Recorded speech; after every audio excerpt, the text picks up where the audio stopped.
Sevdana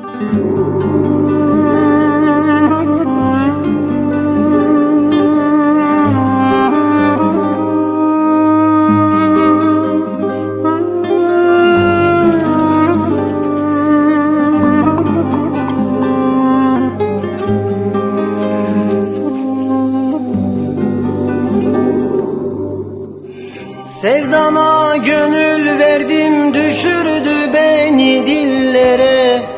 Aşkına yürek verdim, savurdu beni ellere.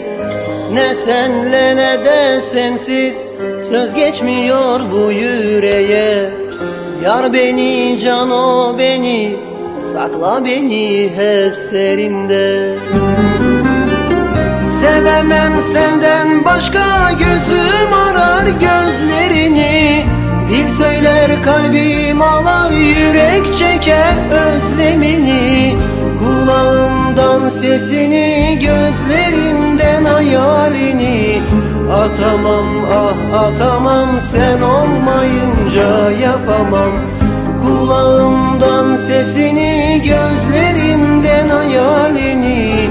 Atamam ah atamam, sen olmayınca yapamam.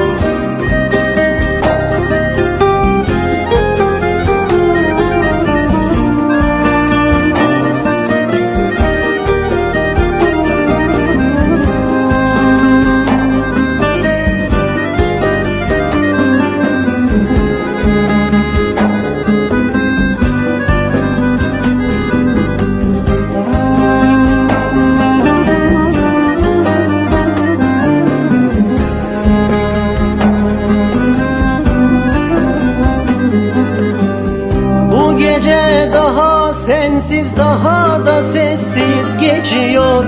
Bu can bu beden tene daha da acı veriyor. Geleceksin diyerek gözler yolunu bekliyor. Gelmediğin gün için sevdiğin her gün ölüyor. Sevemem senden başka, gözüm arar gözlerini. Dil söyler kalbim ağlar, yürek çeker özlemini. Kulağımdan sesini, gözlerimden hayalini. Atamam ah atamam, sen olmayınca yapamam. Kulağımdan sesini, gözlerimden hayalini. Atamam ah atamam, sen olmayınca yapamam. Sevemem senden başka, gözüm arar gözlerini. Dil söyler kalbim ağlar, yürek çeker özlemini. Kulağımdan sesini, gözlerimden hayalini. Atamam ah atamam, sen olmayınca yapamam.